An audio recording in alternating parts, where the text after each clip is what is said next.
Mabilisang balitaan, komprehensibo at totoo sa loob ng 1 minuto. Simula na ang Diskurso Tidbits.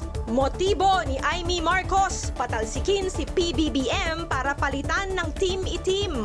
Ayon sa Malacanang, no bail criminal cases isinampana ng Ombudsman sa Sandigan Bayan laban sa DPWH officials at ilang pribadong kontraktor. Net worth gap ni Pangulong Marcos lumobo.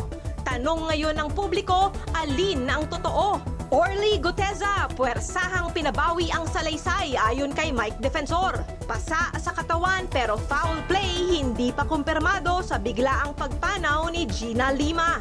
At modelo at kasintahan ni Gina na si Ivan Ronquillo natagpo ang patay sa sariling tahanan.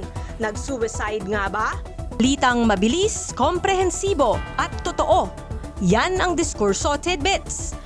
Basahin ang tungkol sa lahat ng yan at sa marami pang ibang nakatutuwa at makabuluhang balita sa diskurso.ph.